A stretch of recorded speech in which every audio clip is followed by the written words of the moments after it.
Salam dan bahagia. Jumpa lagi dengan saya Suparno, calon guru penggerak angkatan 7 dari Kabupaten Klaten. Saya mengajar di Sekolah Dasar Negeri 4 Jimbung. Dalam berdinamika dalam pendidikan calon guru penggerak, saya didampingi orang-orang hebat yang selalu setia, yaitu Ibu Fasilitator Ibu Ambar Widyaningtyas SPD MPD dan Bapak pengajar praktik Bapak Sumaryata SPD. Pada kesempatan kali ini saya akan memaparkan koneksi antar materi modul 1.3 paradigma dan visi guru penggerak. Koneksi antar materi pada modul sebelumnya sampai saat ini. Modul pertama mengenai filosofis Ki Hajar Dewantara, lalu dilanjutkan nilai dan peran guru penggerak. Setelah itu kita visi guru penggerak, dan di saat ini kita akan mewujudkan mimpi dengan merumuskan visi untuk murid di masa depan, mengantarkan anak-anak mencapai kebahagiaan dan keselamatan yang setinggi-tingginya.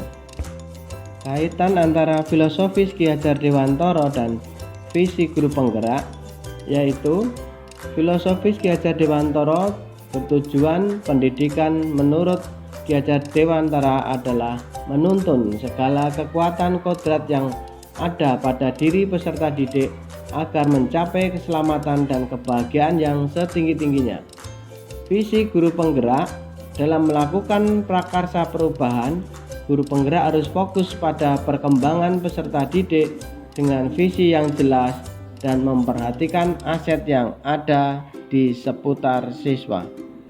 Keterkaitan nilai dan peran guru penggerak dengan visi guru penggerak. Nilai guru penggerak yaitu berpihak pada murid, mandiri, kolaboratif, inovatif, dan reflektif. Sedangkan visi guru penggerak yaitu memimpin pembelajaran, menjadi coach bagi guru lain, mendorong kolaboratif, kepemimpinan murid, menggerakkan komunitas praktisi. Sedangkan visi guru penggerak, visi harus mampu mencerminkan nilai dan peran guru penggerak itu sendiri. Modal awal atau pengetahuan utama yang harus dimiliki oleh calon guru penggerak yaitu yang pertama, mempelajari dan mendalami filosofis Ki Hajar Dewantara. Maka nanti akan mewujudkan nilai-nilai sekaligus peran guru penggerak dalam keseharian yang akan memunculkan prakarsa perubahan dengan memilih visi yang sudah dikomunikasikan dengan insan pendidik di lingkungannya. Untuk mewujudkan visi itu, guru penggerak harus merancang, mengukur, mengkomunikasikan, dan mencari cara untuk sampai ke tujuan dengan metode inquiry apresiatif melalui tahapan bagja. Di dalam mengelola perubahan positif, kita memilih metode inquiry apresiatif dan sebagai pendekatan manajemen perubahan melalui tahapan bagja. Di antaranya B. Buat pertanyaan. A. Ambil pelajaran. G.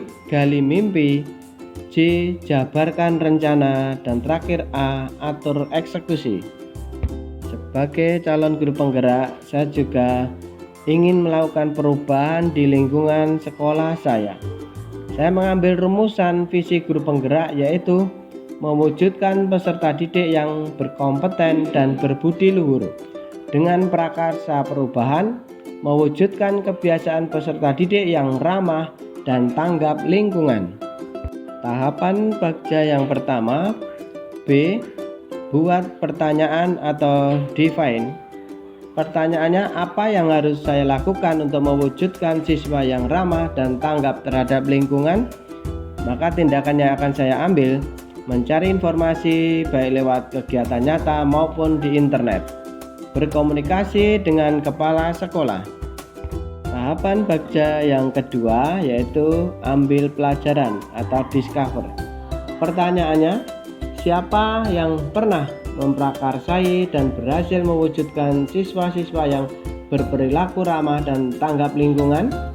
Kedua, bagaimana dia mengatur dan merancang tahapan dan rencana? 3. Situasi apa saja yang mendukung terwujudnya siswa yang ramah dan tanggap lingkungan?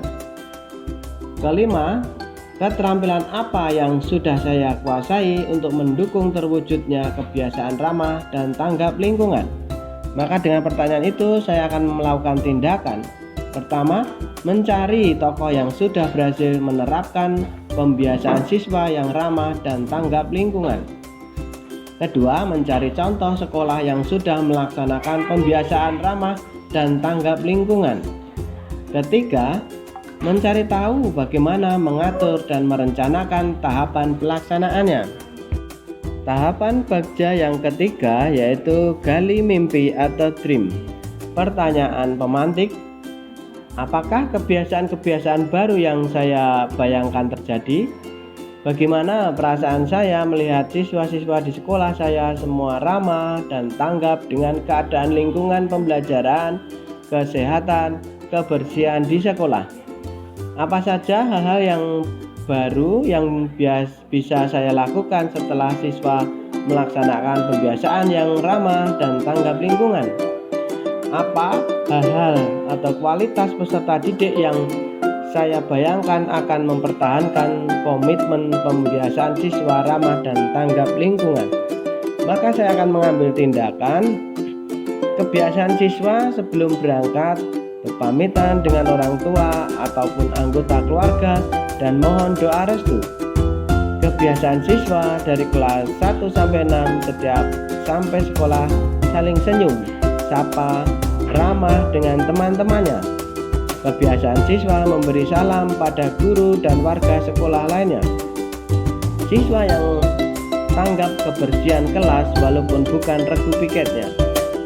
Siswa yang tanggap dengan kebersihan dan hal-hal baik di sekitar sekolah, lingkungan, dan tempat tinggalnya.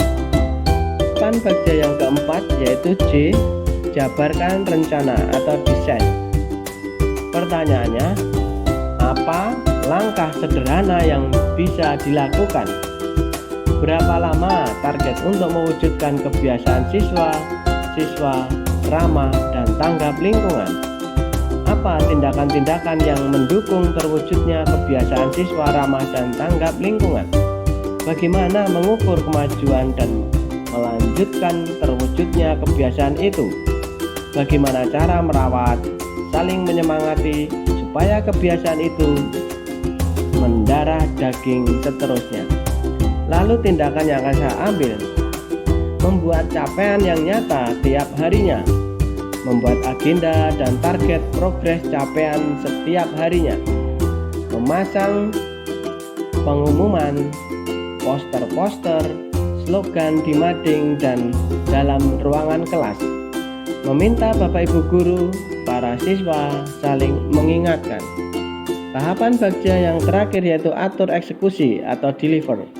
Pertanyaan, siapa yang mengarahkan dan memantau perkembangan sikap siswa? Siapa yang akan saya libatkan mewujudkan rencana itu? Berperan sebagai apa beliau? Kapan usaha mewujudkan pembiasaan sikap ramah dan tanggap lingkungan itu dimulai? Bagaimana mengukur pencapaian tersebut? Siapa yang akan menjadi pengawas maupun pengarah dalam memecahkan permasalahan yang timbul?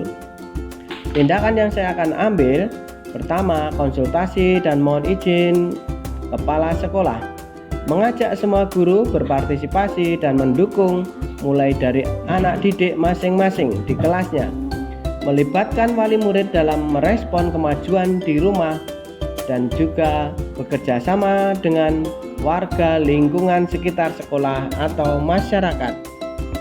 Demikian yang bisa kami sampaikan dalam koneksi antar materi modul 1.3. Semoga bermanfaat. Terima kasih, matur nuwun.